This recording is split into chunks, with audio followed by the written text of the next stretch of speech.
네, 롱테이크 2부 시작하겠습니다. 앞서 말씀드린 대로 오늘은 우크라이나 러시아 전쟁 이야기를 해보려고 합니다. 그래서 오늘 굉장히 또 특별한 분을 모셨습니다. 정치학자 말고요. 좀 군사 이야기를 해주실 분, 전략 이야기를 해주실 분을 제가 찾았는데요. 네, 21세기 군사연구소의 류성엽 전문연구위원 함께 하십니다. 어서 오세요. 안녕하세요. 네, 안녕하세요. 자, 제가 사실은 이제 그 유튜브를 통해서 우크라이나 소식을 많이 막 찾아보고 했거든요. 그러니까는 뭐 외국 소식도 찾아보고 뭐 외국의 군 장성이었던 분들 얘기도 듣고 그러면 이제 한국 소식에 찾아봤는데 우리 연구위원님이 되게 많이 나오시더라고요. 그리고 말씀하시는 게 굉장히 인상적이었어요. 왜 인상적이었을까 의심스러운 눈빛으로 저를 바라보시는데 그러니까 굉장히 말씀도 조리 있게 잘해주시고 그리고 납득이 가게 설명을 좀 많이 해주셔갖고 한번 꼭 모시고 깊은 얘기를 좀 길게 나눠보고 싶다라는 생각을 했는데 이렇게 또 초대 응해주셔서 정말 감사드립니다. 찾아주셔서 감사합니다. 본인 소개를 조금 해주세요. 군에서 한 8년 정도 네네. 장기 복무를 했고요. 그리고 전역하고 나서는 이제 군 관련된 이제 연구 보고서들 작성을 하고 있습니다. 그래서 보통은 제가 군에서 했던 업무들 중에 설명을 드릴 수 있는 게 있고 못 드리기 좀 힘든 것들도 음, 있는데, 이렇게 설명을 드릴 수 있는 쪽의 업무 영역은 그 운영 분석이라고 해서, 이게 그 어떤 작전이라든가 아니면은 전술이라든가 그리고 어떤 무기 체계라든가 이런 것들을 얘가 어떻게 쓰일지, 그리고 전체적으로 돌아가는 상황을 분석을 하고 그리고 대안을 어떻게 제시를 할지 음, 이런 쪽의 업무들을 좀 했었었고요. 그걸 음. 이제 나와서도 지금 계속 하고 있는 상황이다라고 생각하시면 될 것 음. 같습니다. 네, 우리 유성엽 위원님께서는 이제 공군에서 이제 오랫동안 근무를 하셨고 지금 이제 군사 작전 전략 뭐 이런 분야를 이제 분석을 하시고 계신데 우크라이나 전쟁이 이렇게 오래 갈 줄을 몰랐다는 사람들이 굉장히 많아요. 그리고 얼마 전에 이제 젤렌스키 대통령이 백악관을 방문을 했습니다. 이게 아마 개전 이후 처음으로 외국으로 나간 거라서 굉장히 화제가 됐고 당연히 이제 바이든 대통령을 만나 갖고 뭐 얘기를 했는데 뭐 무슨 얘기를 했는지는 대충은 짐작은 가죠 뭐. "무기 좀 주세요." 그리고 이제 바이든 대통령이 "무기 줄게." 뭐 이렇게 약속을 하고 끝났단 말이에요. 자, 요번에 그래서 뭐 패트리엇 미사일 얘기가 나오고 뭐 그러는 것 같은데 이게 인제 어떤 영향을 줄지 좀 궁금하거든요. 패트리엇 미사일 하면은 이제 저같이 잘 모르는 사람이 대충 알기로는 뭐 지대공 미사일 그리고 패트리엇이니까 뭐 미사일 요격 뭐 이런 걸로만 대충 알고 있어요. 어떤 영향을 줄까요? 구소련제 미사일들 중에서 S-300이라고 부르는 지대공 미사일 같은 네. 것들, 그런 것들이 있었어요. 근데 전쟁이 벌써 장기화가 되고 있고 거의 이제 조금만 지나면 이제 1 년이잖아요. 그러다 보니까 가지고 있는 지대공 미사일 쪽에 이렇게 보유 규모는 계속 줄어들고 있고, 너무 많이 그리고 써 갖고 인제 줄어들고 있다는 그렇죠. 말씀이시죠? 그리고 계속 러시아 쪽에서 공격이 들어오고 있는 상황이기 네네. 때문에 방공 능력을 계속 유지를 시켜주기 위해서는 대안이 되는 체계가 필요했었었고, 먼저 들어갔던 거는 그래서 네이삼스라고 네네. 부르는 그 미측의 암람을 개조해서 지대공 미사일 체계로 만든 게 있거든요. 그거랑 호크 미사일이라고 해서 구형 미사일들이 있었어요. 그것들이 먼저 들어갔었었고, 네네. 거기에 추가해서 패트리어트까지 이제 들어가는 상황이라서, 음. 이거는 뭐 보통은 에어브레싱 타깃이라고 해서, 이게 보통 그 항공기 같은 표적들 이런 네네네. 것들을 기존에는 상대할 수 있는 능력을 가지고 있었는데, 패트리엇이 들어가게 되면은 러시아가 많이 사용하고 있는 이스칸데르형 미사일이라든가 아니면 순항 미사일 음. 같은 것들도 조금 더 쉽게 요격할 수 있는 환경이 되겠죠. 요새 인제 러시아 측에서 지금 민간인 측을 막 공격을 하잖아요. 뭐 키이우라든지 이런 도시에다가 막 미친 듯이 미사일을 쏘고 막 이래서 그것 때문에 사실은 인제 얘기가 많은데 이게 어떻게 보면은 우크라이나 측에서는 굉장히 답답한 상황인 거잖아요. 솔직히 말해서 "전쟁을 인제 한다." 그러면은 저쪽에서 그렇게 민간 시설이라든지 민간이 사는 지역을 공격을 하면 이쪽에서 좀 공격이 들어가줘야지 되는 게 아닌가. 근데 못하고 있으니까 우크라이나는. 그건 생각하기 나름이에요. 아, 이거는 그런가요? 오히려 상황이 굉장히 불리하다라고 느낄 수 있는 거는 오히려 러시아 쪽일 아, 거예요, 그래요? 현재 상황에서는. 어 뭐 미사일로 공격은 계속하고 있어요. 네네. 근데 굉장히 좀 단편적인 형태고, 음. 그다음에 굉장히 잘못된 형태로 유도 무기들을 활용을 하고 있어요. 그게 어떤 의미인가요? 예를 들어서 이라크 전대 같은 경우에 OIF 작전 개전하고 최초 30일 동안 공군부터 시작해서 미군이 항공력을 통해서 사용했던 항공유도 무기 규모가 19,000발을 넘습니다. 한 달 동안. 19,000 발이요? 예, 뭐 얼마 안 썼어요. 19,000발밖에. 얼마 안 썼다고요? 얼마 안 쓴 거예요. 아 네. 예. 근데 러시아 같은 경우에는 대략 제가 확인을 한 걸로는 미 국방부 발표 기준으로 해서 네네. 대략 1개월 시점에 뭐 1250발 정도, 그래서 하루 평균 한 50발 안팎 정도밖에 사용을 안 했었었고요. 음. 그리고 그게 어떻게 보면 좀 집중적으로 써야 돼요, 미사일은. 그러니까 음. 항공유도 무기 같은 경우에는 항공기가 출격할 수 있는 횟수 같은 것들이 제한이 걸리니까 항공기 대수에 제한이 걸리는 부분들이 있어서 그렇게 누적 소티라든가 이런 것들이 중요해지는데, 미사일 같은 경우에는 발사대 올려놓고 그냥 바로 쏘면 되거든요. 음. 그러니까 필요한 표적을 만약에 제거를 하겠다라고 마음먹었으면 개전하고 초반에 바로 집중적으로 사용을 했었어야 돼요. 아 근데 이걸 굉장히 느슨하게 어, 러시아가? 느슨하게 지금 계속 사용을 하고 있고, 그래서 뭐 하루에 뭐 100발 가까이도 썼다라는 뉴스도 한 번씩 나오긴 네네네. 하지만 그건 뭐 얼마 안 되는 한 줌이에요. 아 그런 거예요? 예, 한 오. 줌이에요. 그래서 그런 것들이 잘못된 전력 운용으로 나타났고, 아 그러니까 왜 사람 한 대 때린다고 바로 쓰러지지 않잖아요. 그쵸. 그런 것처럼 이렇게 음. 몇 대 맞는다고 바로 나라가 무너지는 거 아니고, 그리고 정밀요도 무기는 쓸 때 한 번에 확실하게 써야 되기 때문에 그렇게 해서 더 이상 재복구가 어려울 정도로 확실하게 제압을 해버려야 되기 아. 때문에 이런 케이스는 굉장히 잘못된 전력 운영 사례라고 볼 수 있죠. 예, 그렇군요. 보면 지금 뭐 전쟁 10개월 가까이 됐는데 겨우 뭐 나오는 얘기는 한 3,000발 정도 사용한 거 아니냐, 뭐 이 아까 친구. 아까 미국이 한 달 사이에 네, 19,000 발. 네, 거의 2만 발이었어요. 정확하게 아 제 끝자리가 기억이 잘 안 나서 그런 건데, 예, 네네. 거의 2만 발이었어요. 근데 사실 이게 인제 개전 당시에 아주 초기에 정말로 그때는 3 일컷 얘기하는 사람 되게 많았어요. 잘 뭘 음, 모르고 얘기한 거겠죠 그러면은? 의견들은 분분했었어요. 전문가라고 하실 수 있을 만한 육군 쪽 네네. 선배분들 의견들도 반반 정도로 갈리긴 했던 것 아. 같아요. 근데 거기에서 제가 음 좀 존경하는 그런 좀 예리한 선배들 같은 경우에는 이번에 그렇게 쉽게 안 풀릴 거라고 봤었어요. 왜요? 일단은 우크라이나에 대해서 굉장히 많은 관심을 가지고 있었어요. 그 선배들도 보면은 음. 꾸준히 이제 그쪽 상황들을 봤고, 그리고 어 어떻게 보면 굉장히 중요한 사례에 대한 연구였거든요, 돈바스 전쟁 자체가. 아. 예, 그래서 러시아가 어떻게 군사 개혁을 했고, 네네. 보통은 이제 BTG라고 얘기하는 대대 전술단에 대한 내용이겠죠. 그런 내용들을 중심으로 굉장히 많은 연구가 이루어졌었고, 그리고 대대 전술단 중심의 전력 구조 개편이 나을 수 있는 어떤 문제들, 그런 부분들에 음. 대한 연구들도 많이 있었어요. 저같이 미필자들을 위해서 BTG가 뭔지 한번 설명을 좀 해 주시면 좋을 것 같아요. 그러니까 대대 네. 전술단이라고 이야기하고요. 전차 10대 그리고 장갑차 한 40대 정도로 구성이 돼 있는 제대예요. 전투 음. 제대고, 그리고 독립적으로 움직일 수 있도록 맞춰 놨고, 그리고 여기에 포를 같이 또 붙여 줬어요. 예, 음. 그리고 정보 자산도 같이 붙여 주고, 그래서 한 개의 BTG가 전장에 투입이 되면 그냥 단독으로 활동할 수 있도록 편제를 아. 짠 거예요. 그전에는 어떻게 했는데요?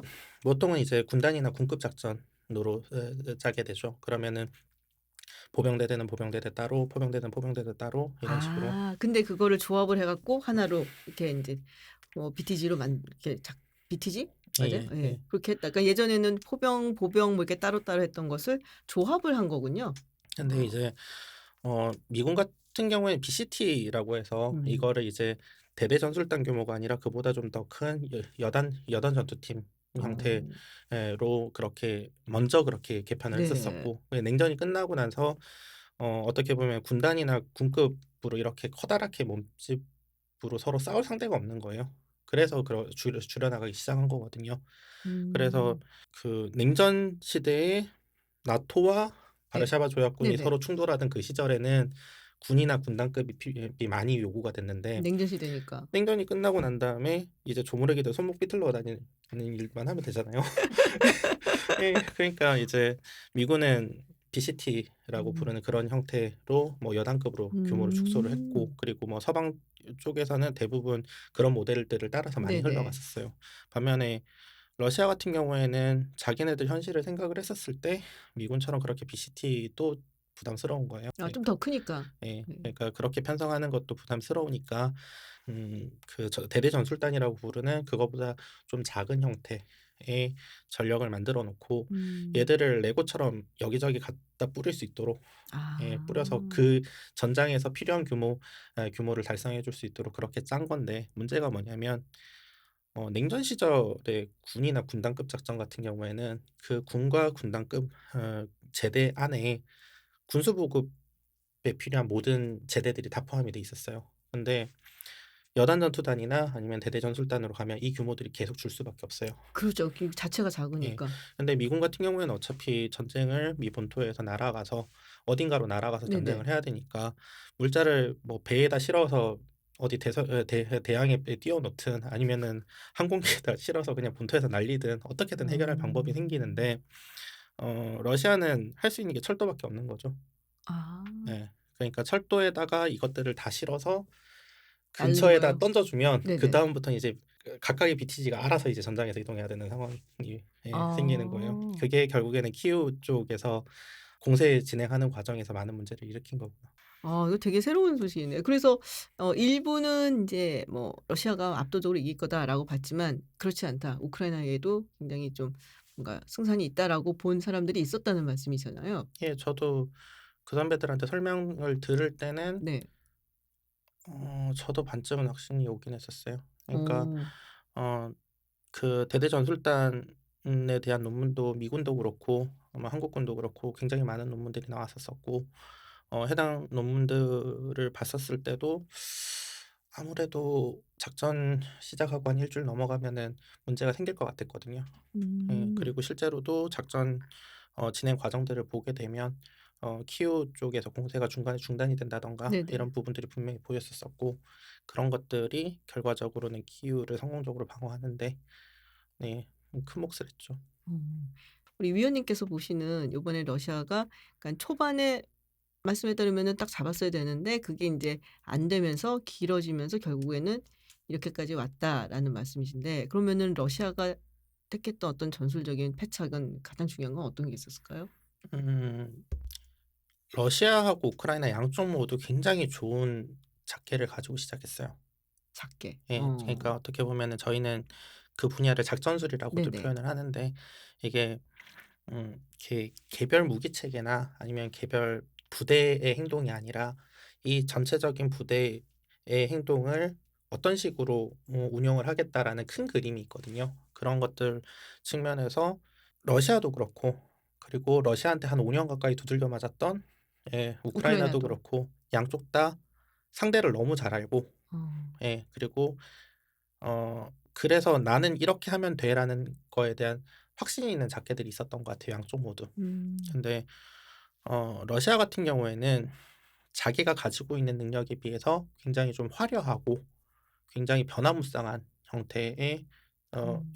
작전 계획을 수립을 했던 것 같고, 어. 반면에 우크라이나 같은 경우에는 자기들이 가지고 있는 능력을 정확하게 아니까 선택과 집중을 명확하게 하는 형태로, 그러니까 아. 포기할 건 과감하게 포기를 하고 자기들이 지켜야 될 걸 지키는 네네. 형태의 실리적인 형태의 작계를 수립을 한 것 같아요. 어.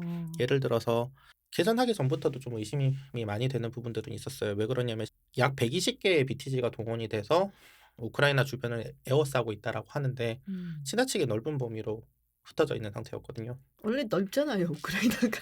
예, 넓긴 한데 예. 필요한 전력들은 네네. 집중해서 운영을 해야 돼요. 아 그 너무 넓게 흐트러져 네. 놨다. 네. 그래서 좀 굉장히 보수적으로 생각을 하면 예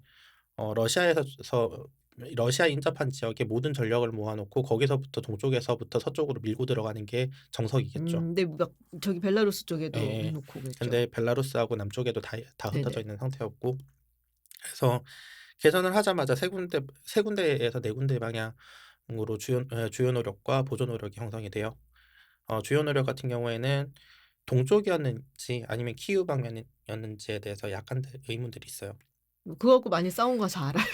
예. 좀 네. 뭐 그럴 수밖에 없는 상황인데, 제가 판단하기에는 작전적인 측면에서 주요 노력은 동부에 있었던 게 맞아요. 어. 하지만 전략적인 측면에서 일종의 기습 효과를 네네. 달성해서 원하는 전쟁을 좀 빨리 원하는 대로 음. 형태로 끝내려고 했던 노력은 우크라이나 북부의 키우 음. 방면에 있었어요. 아무래도 수도이다 보니까는 네. 네.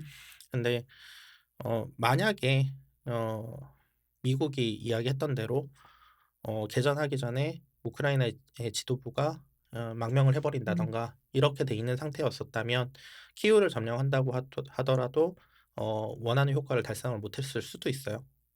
예. 음. 역으로 따지면. 그래요? 예, 그러니까 미국에서 개전하기 전에 음. 망명하라고 그렇게 오. 계속 이야기를 했던 부분인 거예요, 어떻게 보면은. 사실은 우리가 그 얘기를 하면은 그래도 젤렌스키가 키이우에 남아 있었기 때문에 네. 버틸 수 있었고 이런 얘기를 하는데 예. 그건 망명을 맞아요. 그건 네. 분명히 맞는 네네네. 얘기인데 만약 그 뭐 제가 그때 생각을 했던 하기로는 젤란스키 무조건 남았어야 돼요. 그러니까 네네네. 이승만 도망갔던 때 그때처럼 뭐 그런 상황이 다시 벌어질 수 음. 우크라이나에서는 그런 상황이 벌어질 수 있는 거거든요. 근데 전쟁 지휘부에 네네네. 해당하는 어떻게 보면 총사령관이라든가 이런 사람들은 '후방이나 이런 지역으로 빠져 있는 게 낫지 않을까.'라는 음. 생각이 들었었어요. 그러니까 정치 지도부 자체가 그렇게 키이우가 점령이 되면서 같이 이렇게 어 부 일종의 참수 네네네. 작전이죠. 그런 것들이 시행이 되는 환경으로 가더라도 그걸 차라리 동력 삼아서 전쟁 음. 지휘부는 뒤쪽에서 남아서 전쟁 지휘를 해야 된다라고 생각을 했거든요. 그러니까는 이게 완전 그런 거잖아요. 정치 지도부 같은 경우는 좀 상징적인 의미가 있고 그렇죠. 실제로 뭐 참수 작전에 의해서 희생이 되든 아니면은 뭐 변고가 생겨도 이게 어떻게 보면은 우크라이나 국민들이나 군인들한테는 '두고 보자 러시아.' 뭐 이런 이상하지만 사기 네. 진작을 할 수 있는 그런 효과는 있고 대신에 인제 사령부 같은 경우는 네. 전략이라든지 전술이라든지 이런 거를 뭐 효과적으로 하기 위해서는 좀 안전한 곳에 있어야 된다는 네. 거잖아요.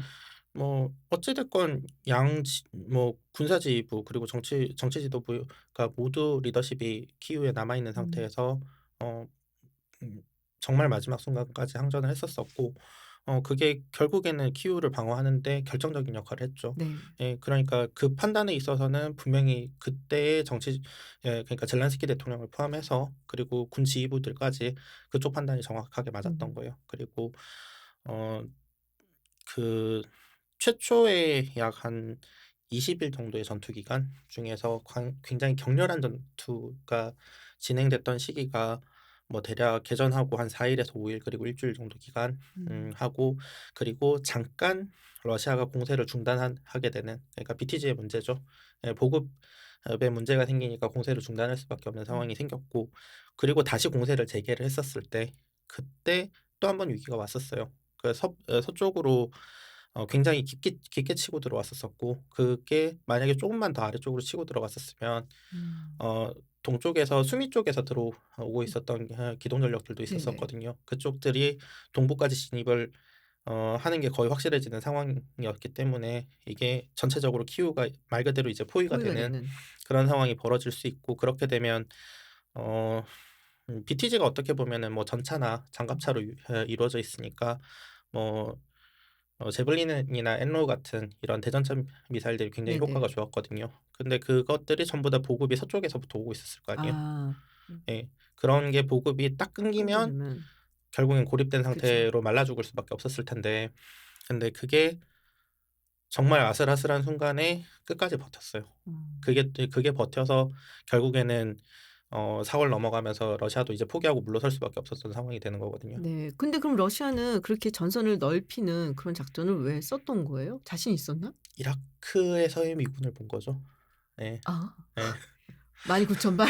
예. 그러니까 자기네들 클래스를 이라크전에서의 미군이라고 자기네들은 생각을 했던 것 같아요. 그리고 어. 그 충격과 공포라고 얘기했던 그 네네네. 작전의 형태가 사실은 이해할 수 없을 정도의 속도로 바그다드까지 치고 들어갔거든요. 그쵸. 그 당시 사실 이라크가 그렇게 군사가 뭐 허술한 국가는 아니었어요. 나름 군사 저항도 강국이었죠. 나름 네. 굉장히 심했었어요. 네네.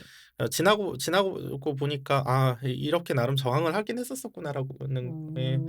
근데 어 미군은 그래도 러시아군보다 많이 넣었어요. 예. 러시아군보다는 병력을 많이 가지고 왔었어요. 그리고 아. 그걸 이제 어 그런 전략 전술을 달성하기 위해서도 앞서 말씀드린 대로 항공여도 무기도 거의 뭐 19,900 몇십 발 해서 거의 한 2만 발 그냥 썼다고 생각하시면 돼요. 그렇게 어. 해서 그냥 싹 뭉개고 들어갔어요.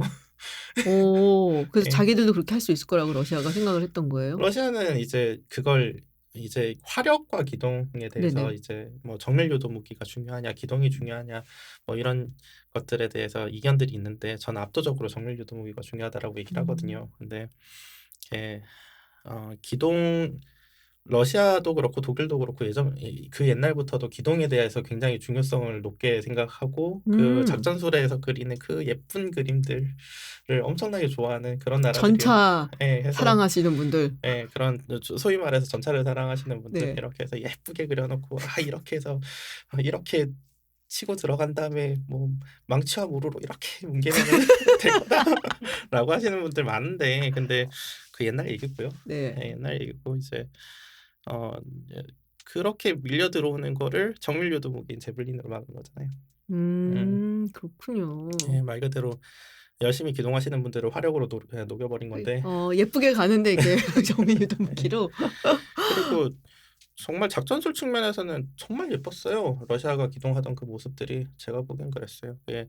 처음에는 키이우 북부에서 북서쪽에서 한 네. 두 개의 접근로 통해서 네네. 내려오고 그리고 북동쪽으로 해서 그 중간에 키이우를 가르는 강이 하나 있거든요. 남북으로 가르는 강이 하나 있는데 고걸 딱 경계로 양쪽으로 딱 쪼개서는 이제 북동쪽에서는 체르니히우였던가?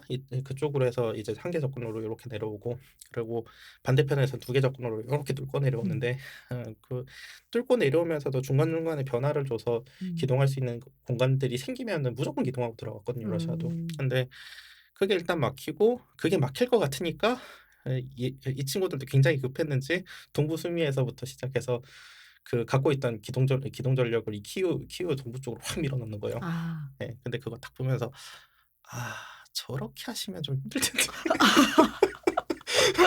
너무 어. 먼데. 너무 머니까. 예. 너무 멀어서요. 아. 너무 멀어서 보급이 감당이 안 되실 텐데 어떻게 하시려고. 예. 근데 어. 결국에는 그런 것들이 키우에서 다 막혔죠. 그러니까 정말 어떻게 보면은 우리가 어 서울 북부에서 북한군을 막아야 될 때 그때 보여줘야 될 모습들의 모든 모습들을 우크라이나가 보여줬어요. 아. 정말, 정말, 정말 완벽하다라고 얘기할 정도로 정말 잘 싸웠어요. 그러니까 자기가 담당하고 있는 구역에서도 엄청나게 잘 싸웠지만 정말 그 예비 전력이 얼마 안 됨에도 불구하고 결정적인 순간에 반격을 한 번씩 치고 나가야 될 때는 정말 절묘하게 치고 나갔거든요. 예. 음. 근데 '저렇게 사고의 유연성이 있는 지휘관이 과연 우리 군에는 있을까?'라는 갑자기 생각을 하면서 이제 아우 그 우크라이나의 형제들을 응원했죠. 아. 예. 이제 저는 군 전문가는 아니니까 이제 외신에서 많이 그런 걸 자세하게 다뤄 주잖아요. 그래서 막 열심히 찾아봤더니 그 얘기를 하더라고요. 그러니까 2014 년에 크리미아 반도를 인제 러시아가 들어와서 병합을 홀라당 해 버리고 그리고 나서 인제 우크라이나 측에서 나름 절치부심을 했다. 그래서 군 개혁을 우크라이나도 했었고 거기에 이제 상당히 힘을 쏟았는데 그게 상당히 효과가 있었다는 얘기를 들은 것 같아요. 그리고 인제 그거를 사실 도와줬던 사람이 지금 요새 인제 미국이나 이런 언론에 많이 나오는 그 당시 인제 어 유럽 주둔 미군 사령관인 벤 허지스 사령관. 지금은 인제 은퇴를 했죠. 퇴역을 했는데 그때 자기가 인제 훈련을 시켜 주면서 굉장한 가능성을 많이 봤고 그리고 뭐랄까 의지가 굉장히 강했다는 얘기를 하더라고요. 그래서 러시아도 개혁을 한다고 했는데 기대에 못 미쳤고 이쪽은. 우크라이나는 정말 진심을 다해서 해서 굉장히 다른 모습을 보여준다라는 얘기를 들었는데 맞나요? 이게 맞아요. 이게 이렇게 보면 될 것 같아요. 그러니까 러시아가 먼저 군사 개혁을 했어요. 네네. 그리고 그 군사 개혁이 성공을 해서 돈바스에서 그 성공을 거둔 거예요. 음. 그리고 그 성공에 만족을 한 거죠. 그다음에 안 다시 했나요 그러고는? 그냥 그 하던 대로 그냥 계속한 거예요. 어. 그렇게 계속하면 되겠지. 그러니까 어떻게 보면 돈바스 전쟁의 그 지역들을 병합하는 그 과정들, 네네. 크림반도를 병합하는 그 과정들을 보면은 이게 무슨 전쟁인지 뭔지도 모르는 이 애매한 상황에서 시작하더니 갑자기 이게 뭐 특수부대끼리 교전이 좀 생기더니 갑자기 그 정규 부대가 여기저기서 튀어나오면서 나를 덮치네 이런 상황이 벌어지는 거거든요. 예, 뭐 음. 전형적인 뭐 하이브리드 전쟁 뭐 이런 것들인데 근데 그런 식으로 다시 하면 될 거라고 러시아는 생각했던 것 같아요. 근데 이게 한 번 사람이 한 번 속지 두 번 안 속잖아요. 아. 그래서 이제 그런 이제 음. 속이기 위한 활동들은 어떻게 보면은 전쟁 개전하기 전부터 러시아도 많이 했었어요. 근데 이번에 좀 큰 역할을 한 건 미군의 정보였던 것 같아요. 좀 놀랐던 게 이렇게 위기 상황이 충분히 고조가 돼 있고 전쟁으로 간다라는 확신이 드니까 이걸 전략적으로 그냥 노출을 해 버렸어요. 네네. 맞아요. 예. 뭐 전쟁이 일어날 거고 그리고 언제 일어날 거다. 날짜도 찝어줬잖아요. 날짜 딱 아직도 기억해. 2 월 찍었잖아요. 16 일. 음. 해서 날짜를 그 2월 16 일로 찍어 버리니까 그날 못 들어오잖아요. 그쵸. 그날 예. 들어가면 정보 샜다는 얘기가 되니까 예. 러시아 입장에선 들어갈 수가 예. 없죠. 그렇게 하는 과정에서 제일 중요한 이제 소위 말하는 그 조기 경보라는 게 이루어지는 건데 "전쟁이 날 거다. 그러니까 대비하시라." 음. 근데 이게 판단이 잘 되면은 이번처럼 되는 거고 판단이 잘못되면 이라크전에서의 그 개전이라든가 음. 그런 정보 실패로 가는 거고 그래서 이번에 인제 젤렌스키 대통령이 예. '진짠가 아닌가.' 막 그것 때문에 음. 되게 예 그래서 고민했다고. 근데 그거는 모든 나라들이 가질 수 있는 고민일 수밖에 그쵸. 없어요. 근데 그때 결국 지도자가 결심을 하느냐 안 하느냐는 굉장히 큰 문제예요. 최소한 뭐 그 정도로라도 결심을 해 줘야지 밑에서 군대는 전쟁할 준비를 할 수 있으니까요. 아니 근데 사실 그때 인제 바이든 네. 대통령이 나와 갖고 네. 뭐 2월 16일 얘기하고 막 그랬을 때 사실 네. 많은 사람들이 "아 할아버지 왜 저래?" 막 이랬어요. 아니요. 그렇진 저는 않았어요. 안 그랬어요. 예. 저는 안 그랬는데 왜냐면 음. 미국 대통령이 음. 아무리 바이든이 약간 나이가 많아서 쪼끔 음. 가끔 오락가락한다 해도 그건 아니라고 생각하거든요. 아니 이게 그런 오락가락을 할 내용이 아니거든요 예. 이거는. 예. 이거는 다 예. 말을 하려고 나온 거지 이 정도의 내용이면은 저거는 진짜 같은 데인데 제 주변 사람들 되게 막 비아냥거렸어요. "야 예. 안 되고 역시 치매야." 뭐 이런 얘기도 진짜 하는 사람도 많았는데 결국에는 말씀하신 것처럼 저는 그날이 맞았다고 생각을 해요. 맞았을 거예요. 예. 근데 인제 그걸 찝어 버리니까 푸틴 음. 입장에서는 음. 인제 미룰 수밖에 없었던 거고. 그래서 개전하기 전부터 주변에 이제 뭐 플라이 레이더라고 그 항공기 떠다니는 거 이제 이렇게 항적 같은 거 볼 수 있는 사이트들이 그거 있거든요. 그 낸시 펠로시 대만 예. 갈 때 예. 엄청 많이들 봤어요. 예. 저도 봤어요 많이들 썼던 그거. 근데 이제 그 소리 나오기 시작하길래 플라잉 레이더 켜 놓고는 며칠을 계속 보고 있었어요. 그랬더니 어. 엄청 많이 뜨더라고요. 아 예. 그래요? 나토 정보 자산들 엄청나게 많이 뜨고 그래서 '아 이건 진짜 가겠다.' 예. 가겠다 싶어서 계속 보고 있었고 다만 이제 저는 어떻게 생각했냐면 날짜를 딱 찝는 순간에 '아 이 템포를 뺏는구나.'라고 생각했어요. 그리고 음. 실제로 뺏겼고 그것 때문에. 그래서 며칠 딜레이되고 뭐 이렇게 되는 과정에서 템포를 분명히 뺏긴 게 있어요. 아 그럼 이렇게 좀 많이 꼬이게 되나요 그렇게 되면? 그쵸. 그리고 일단은 전쟁이 난다라는 게 확신이 서게 되면 우크라이나군도 자기가 현재 주둔하고 있는 위치에서 위치를 다 바꾸잖아요. 그리고 뭐 워싱턴 포스트 보도 뭐 소개해 주셨던 그런 네네. 내용들도 그렇고 이런저런 외신들 보게 되면 이렇게 여전히 우크라이나군하고 러시아군 사이에는 학연과 지연들이 많이 있대요. 뭐 푸른제 대학 네. 부터 시작해서 그런 이제 학연부터 시작해서 뭐 아. 지연들 뭐 이렇게 서로 뭐 심지어 뭐 돈바스 전쟁에 대해서 브러더스 아미라고 하는 경우도 어우 좀 있었으니까. 슬프다. 예. 네. 그러니까 뭐 그런 케이스들이라서 미리 며칠 전부터 갑자기 연락이 많이 아 왔다고. 러시아 측에서 이 그러니까 우크라이나의 지인한테 지인들한테 연락이 와서 어 "야 너 몸 조심해라." "조심해라." 뭐 이런 거. 근데 이제 아. 그게 결국에는 전략 정보가 세계되는 그러니까 언제 그쵸. 시작할 거냐가 되게 중요하거든요. 언제 음. 시작한다를 알고 있느냐 없느냐가 굉장히 중요한데 그걸 일단 거기서 일단 풀리니까 방어하는 입장에서는 한결 수월한 거죠. 그렇군요. 예. 그래서 그 얘기가 되게 많았어요. "결국 현대전을 치를 수 있는 것은 미국밖에 없었구나." 뭐 이런 얘기. 그거는 아니라고 생각해요. 그건 아니라고. 예. 예. 현대적인 형태의 전쟁은 그 누구도 수행할 수 있어요. 음. 다만 어 그 누구도에서 우크라이나도 이제 포함이 되는 거예요. 아. 제가 봤을 때 우크라이나는 그러니까 사람들이 착각하는 게 예산 많이 쓰고 무기 체계 좋으면 다 된다라고 생각해요. 아니에요. 제일 중요한 건 사람이고요. 그러니까 아. 그 사람이 가지고 있는 의지, 그리고 의지는 행동을 만들어요. 그리고 행동을 하는 과정에서 그 행동을 좀 쉽고 편하게 하기 위해서 필요한 게 무기인 거예요. 무기는 도구니까. 예. 그래서 뭐 밀덕분들이나 이런 분들 많으신 거 알고 다 한데, 근데 무기 체계는 부수적인 문제예요. 우크라이나가 제가 봤을 때는 지금 무기 체계가 좋아서 잘 싸우고 있는 게 아니에요. 음. 정말 사람들이 강인한 의지를 가지고 '내가 이 전쟁에 대해서 이런 형태로 내가 전쟁을 수행을 하겠다.'라는 방법에 대한 고민을 굉장히 많이 했고, 그 아이디어들이 지금 전장에서 나오고 있는 것뿐이에요. 그렇군요. 예. 저도 굉장히 인상적이었던 게 키이우가 인제 미사일 공격을 막 많이 받아 갖고서는 전기가 다 나가고 그랬잖아요. 그러다가 전력이 복구가 된 거예요. 그래서 아파트에 불이 딱 켜져요. 그랬더니 갑자기 아파트 주민들이 소리를 버럭버럭 지르면서 "러시아 가만히 안 둔다. 죽인다." 막 그러고 국가 부르고 막 이러고 있어.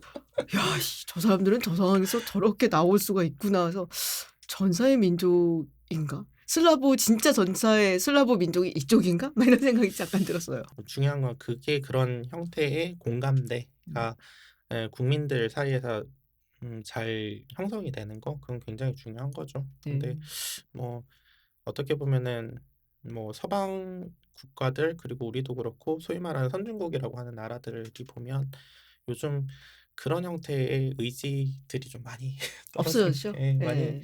떨어진 건 사실이죠. 그거를 이제 '다시 살려야 된다.'라는 부분에 있어서 우크라이나를 보면서 이제 다시 배우는 거고요. 그렇군요. 예. 자 그럼 지금 전황은 어떻게 보세요? 그러니까는 뭐 지도상으로는 저도 봤으니까 알긴 하거든요. 일단 헤르손 주의 헤르손시까지는 지금 우크라이나가 탈환을 했고 또 위에 뭐 하르키우 지역은 인제 9 월에 이미 이제 탈환을 해서 뭐 그리고 지금 뭐 바흐무트에서 아주 뭐 시가전이 벌어지고 아주 격전이 벌어지고 있다라는 얘기를 들었고 그런 정도로만 인제 알고 있는데 자 전황 얘기를 쪼끔 해 주시죠. 일단 전체적으로 크게 중요한 국면들이 한 두 개 국면 정도가 있었죠. 처음에 개전하고 약 4월 초 정도까지 진행이 됐었었던 키우 방면에서의 전투들, 실질적인 전투는 한 20일 정도 이내에 주요 전투들이 끝났다라고 보면 돼요. 음. 그때 사실 전쟁의 향방은 이제 결정이 됐어요. 누가 이길 건지는 이미 그때 결정이 된 거고. 정말요? 예. 누가 이기는 건데요? 뭐 저기 우크라이나가 당연히 이기겠죠. 오. 예.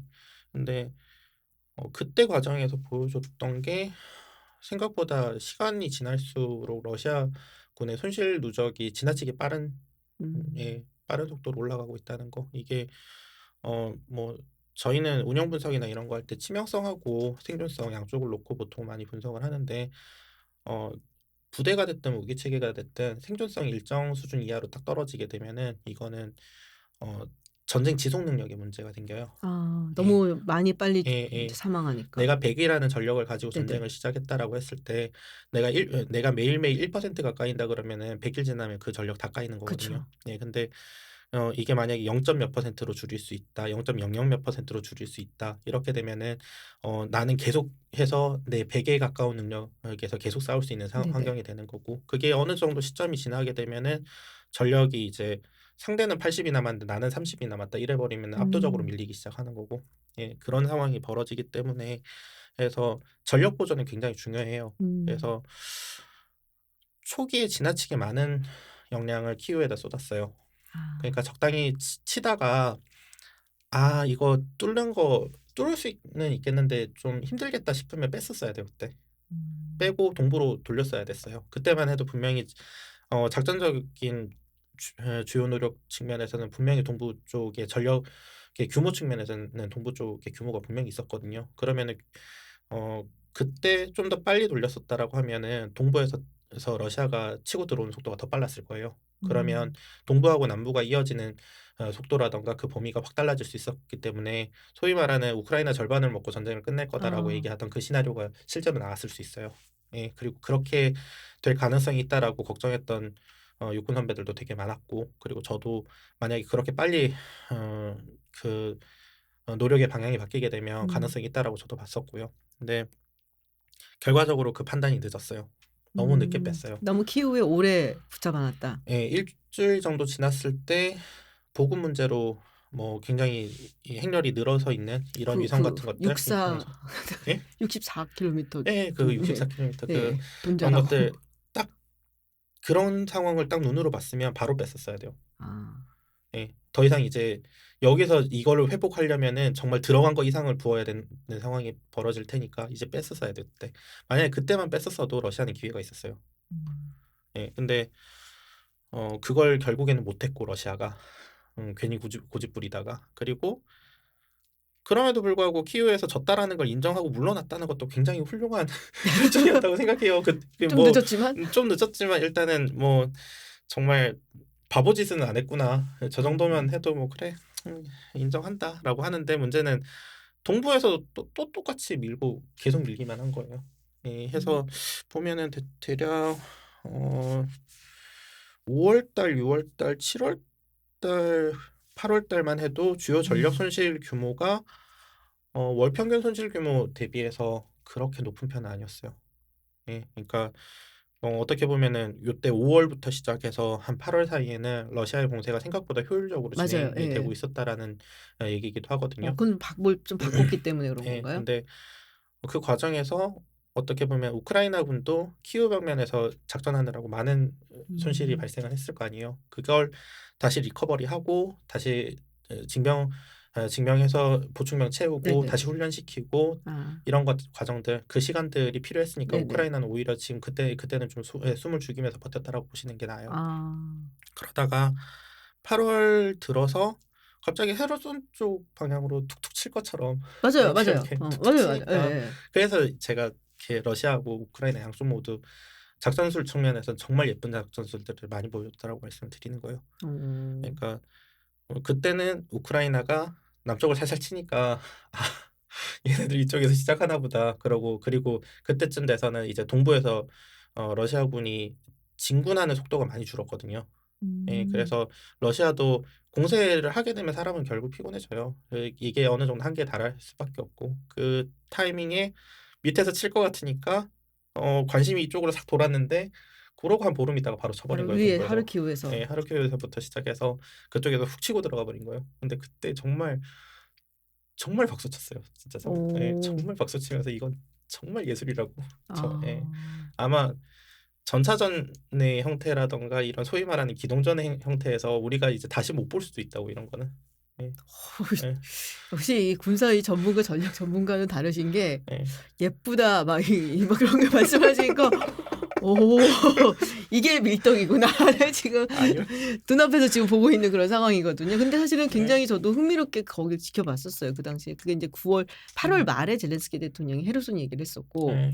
그리고서 인제 9월 들어서자마자 그때 저희 우리 추석 연휴 그때 예. 기간쯤이었어요. 그때 인제 그때쯤이었어요. 하르키우로 확 치고 들어가더라고요. 그래서 이야 기가 막히다.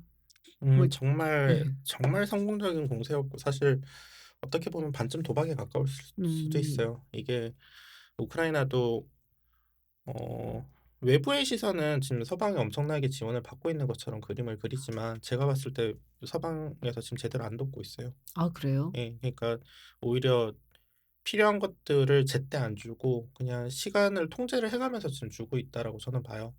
예. 음. 뭐 정말, 정말 필요한 것들이 아주 급하게 필요할 때 들어가는 경우 잘 못 봤어요. 정말 이제 개전하고 어 제블린하고 엔로 굉장히 급하게 보내줄 때 그때 빼놓고는 예 그런 게 제가 봤을 때는 안 보였어요. 하이마스도 6월 언제쯤인가 들어갔던 걸로 제가 근데 그것도 수가 기억하거든요. 너무 적었고 아. 예 그리고 이게 하이마스가 뭐 게임 체인저 뭐 이렇게 얘기들도 많이 하시지만 정밀 유도 무기 중에 제일 안 좋은 게 하이마스예요. 예. 그 하이마스 저기 그 획득 쪽에서 사리포트라고 부르는 게 있거든요. 거기 보면은 뭐 웨폰 이펙티브니스 30% 밖에 안 나와 있어요. 예 저 굉장히 낮은 거예요. 그게 그러면 어떤 거예요? 지금 방금 말씀하신 그러니까 예 웨폰 무기를 내가 이펙티브니스가? 이 한 개의 표적에 대해서 네. 이 무기를 한 발을 딱 썼을 때 무기 효과가 몇 %다라고 음. 하면 나는 그 몇 %의 확률로 이 표적을 제거를 할 수 있는 거예요.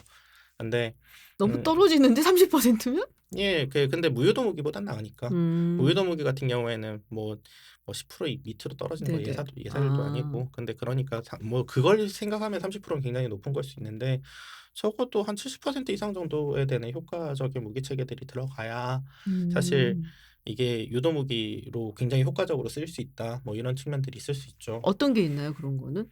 뭐 이번에 들어가기로 결정되는 뭐 제이담이라든가 뭐 이런 것들을 예로 들 수 있겠죠. 그럼 일찍 주지. 그냥 줄 거면 왜 지금 와서 주고 근데 있느냐고요. 제2담을 준다라는 거는 의미가 좀 많이 아 커지거든요. 그래요? 그러니까 제2담이라고 표현이 되긴 했지만 이거 장기적으로는 뭐 F-16이나 A-10 같은 항공기가 같이 넘어갈 가능성이 높아져요, 이렇게 되면. 그럼 얘기가 달라지는데? 예, 그래서 그래요. 이게 어 하이마스밖에 못 주는 이유는 뭐 미군 입장에서도 이해는 할 수 있죠. 이걸 뭐 에테킴스라든가 뭐 좀 더 좋은 걸 주게 되면은 이 당장 러시아 본토에다가 이걸 쏴버릴까 봐.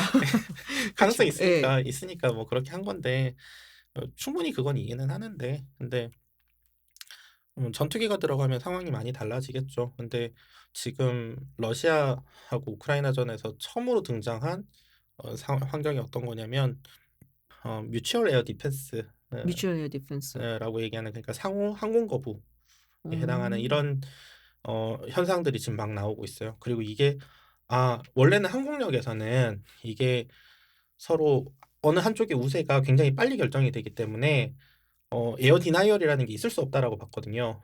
근데 지대공 미사일이라는 체계들이 너무 좋아지니까 음. 이게 뭐 바다에 기뢰를 깔아 놓듯이 이 갑자기 뭐 양쪽 모두 항공기가 활동할 수 없는 음. 환경들이 벌어지는 거예요. 그래서 맞아요. 그거 거기서 봤어요. 그 예. 뭐냐 탑건에서. 예, 맞아요. 그 탑건이 왜 침투할 때 굉장히 예예예. 뭐 하는 그런 환경이 네네네. 양쪽 다 같이 생긴 음. 거예요. 그러다 보니까 사실 저고도로 항공기가 내려간다라는 건 굉장히 안 좋은 시그널이거든요. 예. 음. 그래서 양쪽 모두 정말 바닥을 기면서 다녔죠. 그래서 그 과정에서 양쪽 모두 전투기 손실도 많이 생겼고 헬기 음. 손실도 많이 생겼고 그리고 뭐 우크라이나도 사실은 동부 쪽에 그 급하게 공수 지원한다고 헬기 써서 물 자본해 주고 이럴 때 그때 엄청 떨어졌을 거예요. 예. 음. 그래서 어 거기에서 양쪽 다 이제 못 쓰고 있는 상황이다라고 하다가 이제 저고도 비행을 나는 하지 않고 있고 갑자기 고고도에서 비행하고 있고 예, 어. 그런 모습들이 좀 보이는 부분들이 있었어요. 근데 어 어찌 됐건 양쪽 모두 가지고 쓰는 현재까지 가지고 썼던 지대공 무기하고 공대공 무기들은 뭐 지대공 무기는 어차피 S-300이나 S-400 같은 지대공 미사일들 뭐 다 네. 소련제고 어떻게 이제 더 이상 서로 방법이 없는데 만약에 이제 F-16이나 A-10 같은 게 들어가면 상황이 바뀔 수 있죠. 그 예. 들어 줄까요? 진짜?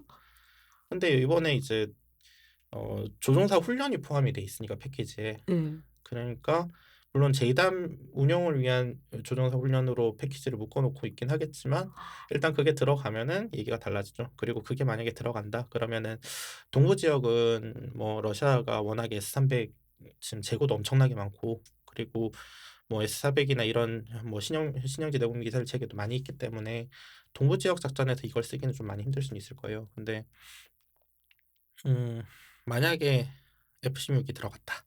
그러면은 크림반도가 떨어지는 건 이제 시간 문제가 오 되긴 하죠. 대박. 그러니까 뭐 미군 지휘관 출신들 입에서 뭐 크림반도를 떨굴 수 있다라고 얘기 나오는 예. 거는 뭐 허언은 아니에요. 그러니까 주는 걸 뭘 주느냐에 따라서 달라져요. 음. 그렇군요. 예. 그러니까 베너지스 장군이 계속 그 얘기했어요. 가능할 거예요. 예. 뭐 "겨울에 아마 크림반도 먹을 거다." 음. 그 얘기 되게 많이 했어요. 근데 제가 봤을 때는 그냥 적당히 크림반도를 수복하는 선에서 동부 지역에 어느 정도 음. 실지가 그냥 좀 잃어버린 지역이 있더라도 좀 적당히 전선 정리하고 전쟁을 끝내는 게 우크라이나 입장에서는 낫지 않을까 싶은 생각은 들어요. 음. 러시아가 크림반도를 잃으면 그건 또 굉장히 타격이 클 텐데요. 뭐 그거는 이제 푸틴 입장이고요. 내 할 바는 아니지만은. 타격이라고 할 것도 아니죠. 사실 따지고 보면 그거 어차피 우크라이나 거였는데. 네. 그리고 그러니까 근데 자기들 거라고 생각을 하고 음, 있고 그것 때문에 시작을 한 거고 음, 사실 그 이야기들을 인제 많이 했었거든요. 결국 시작과 끝은 크림이다. 시작과 끝이 크림일 수도 있고 아닐 수도 있지만 어찌 됐건 크림이 현재로서는 동부보다는 음. 크림이 더 취약해져 있는 건 사실이에요. 그렇군요. 네. 되게 재밌다. 오늘 마지막 밀떡대고 있는 지금 분위기야. 이거는 밀떡하고 별개 문제인데 오히려 아니에요. 선생님 전공 분야하고 저 깊은 전 거죠? 전 저는 전쟁을 하진 않았어요, 전공이. 제가 시큐리티 쪽은 아니기 때문에 네. 예 정치 폴리틱스였지 네. 예 그러니까는 쪼끔 다르긴 하죠. 네. 아 근데 요새 이제 그런 얘기가 나왔어요. 네. 그 러시아 무기 재고가 별로 안 남았다. 예. 제가 그 영국 국방부에서 이렇게 네. 내보내는 그걸 아주 이제 좋습니다. 예. 예. 역시 영국이 그 예. 오랫동안 음. 다른 나라들 먹고 다녔던 경험이 있어서 그런지 잘 나와요. 아 잘 그것도 나오더라고요. 그런데요. 다른 나라들을 먹고 다닌 것보다 러시아하고 싸우면서 세운 더 많았어. 맞아, 맞아, 맞아. 이게 뭐 냉전 전부터 싸웠잖아요. 어떻게 보면 그러니까요. 이게 예. 정말 진심으로 정말 러시아 싫어하는 것 네, 같아. 정말 진심으로 싫어하고 있기 때문에 이게 잠깐 이제 어떻게 보면 영국이 잠깐 러시아 그러니까 소련하고 잠깐 사이가 좋았던 게 뭐 그 2차 세계대전 끝난 세계대전. 직전 예. 직후에 노동부 정권 들어 저 노동당 노동당 정권 정권으로 노동당 했을 정권 때. 있을 때 잠깐 그때 좋았고 나머지는 그냥 그러니까요. 그냥 예. 초지일관 아주 그냥 예. 러시아 때리기는 진심으로 예. 하고. 냉전 기간 내내도 어 뭐 영국의 그 한 줌밖에 안 되는 핵 전략의 목표는 딱 하나뿐이었어요. '모스크바 모스크바. 날린다. 무조건 모스크바다. 얘 다 필요 없다.' 진짜 그것도 참 재밌는 스토리인 것 같기는 해요. 예. 그래서 예. 뭐 어찌 됐건 정말 잘 아는 상대니까 정말 잘 분석을 할 수 있는 거고 음. 그래서 어떻게 보면은 개전하기 전에 이제 미측의 정보 판단하고 영국 쪽의 정보 판단은 개전한다. 네. 반면에 다른 뭐 프랑스, 독일. 배부른 돼지 새끼라고 할 수 있는 이제 프랑스나 독일 이제 뭐 냉전 끝나고 독일은 앞에 이제 폴란드하고 이쪽이 나토가 그러니까 확장이 걔네가 못 되면서 방해 주면 되거든. 이제 원래 구소련 시절에는 내가 그쵸. 내 한 몸을 다 바쳐서 예. 저 철의 파도를 내가 온몸으로 예. 막아야 되는 상황이었는데 그게 이제 폴란드가 대신해 주겠네. 그러면서 이제 그러니까요. 예. 전차 사단수 쫙 줄이고 뭐 이런 식으로 이제 기갑사단이고 뭐고 다 줄였거든요. 그러니까 그 소위 말하는 서유럽하고 이쪽에서 잘 사는 부자 동네는 어떻게 보면은 그냥 뭐 한 20년 손가락 놓고 논 거예요. 예. 그래서 정말로 그래서 러시아 무기 재고는 줄어든 건가요? 많이? 엄청나게 줄었다라고 볼 수 있죠. 지금 오. 우크라이나 쪽 발표로 봤을 때는 물론 과장은 좀 있을 거예요, 네네. 우크라이나도. 근데 손실되는 규모가 정말 꾸준하게 규모가 나오고 있어요. 아. "이거는 통계 조작이 아니다."라고 생각할 수 있을 정도로 통계 추적을 해 보면은 그쪽 우크라이나 군 발표가 꽤 맞아요. 음. 맞고 그리고 이걸 간접적으로 볼 수 있는 게 그 공개 정보 분석하는 이제 양덕들의 사이트들이 많이 있거든요. 네네. 이쪽 보면은 이쪽에서는 사진을 하나하나씩 대조해서 그렇게 서로 나온 케이스들을 비교를 하는 경우들이 있으니까 음. 그런 것들을 보면 비슷비슷한 교환비들이 나와요. 음. 그래서 일단 우크라이나 군 쪽의 발표가 전반적으로는 맞다라고 가정을 놓고 보면 우리가 알고 있었던 러시아군은 그냥 종이 호랑이였구나라는 걸 깨닫게 되죠. 그리고 전쟁 개전하기 전에 BTG를 그러니까 대대장술단을 160개를 이제 군사 혁신을 통해서 러시아가 이제 이 기름 팔아서 번 돈으로 아주 네. 어렵게 해서 그 160개를 만들었는데 그게 개전 시작하고 120개가 투입됐거든요. 예. 예. 120개가 주변에 이렇게 있었어요. 근데 그때 규모 측면에서 봤었을 때 그렇게 많지 않았다는 거예요. 그러니까 현대화된 전력이. 음. 그리고 그 현대화된 전력이 핵심 전력들이 사실 키우에서 절반 이상 날아간 거예요. 그 손실이 굉장히 컸겠네요. 그러니까 이렇게 그 뭐 이걸 평가하는 기준에 따라서 좀 달라질 수 있는데 보통은 뭐 제대가 한 뭐 30% 40% 손실이 났다? 이거는 전투부대로서의 전투 행동 능력을 상실한 게 되거든요. 그런 식으로 따지면은 정말 BTG들 엄청나게 많이 손실을 봤었어요. 그러니까 음. 그거를 다 뒤로 빼서 재편성하고 이렇게 하면서 다시 살려서 쓸 수 있는 거 살려서 쓰긴 했겠지만 근데 보면 4 월에 그때 공세가 키이우 방면에서 공세가 종료되던 그 시점에도 이미 손실 누적이 상당히 있었고 그다음에 현대화된 전력의 상당 부분이 거기서 깨져나갔다는 얘기고 그거를 동부로 돌려서 5월 달부터 시작해서 8월 달까지 공세 진행되는 동안에 오른쪽에서 이렇게 또 녹고 있었다는 얘기거든요. 음. 그래서 그러다가 9 월부터 시작하면 이게 녹는 속도가 갑자기 확 높아지는데 이게 일단은 우크라이나 공세가 성공을 굉장히 크게 거두다 보니까 아마 거기에 물자를 버리고 온 것도 엄청나게 많았을 거예요. 아 맞아요. 버리고 도망갔다는 얘기 많이 예. 들었어요. 엄청나게 많았을 거고 그리고 그렇게 한번 쑥 밀리고 난 다음에 그제서야 동원을 하잖아요.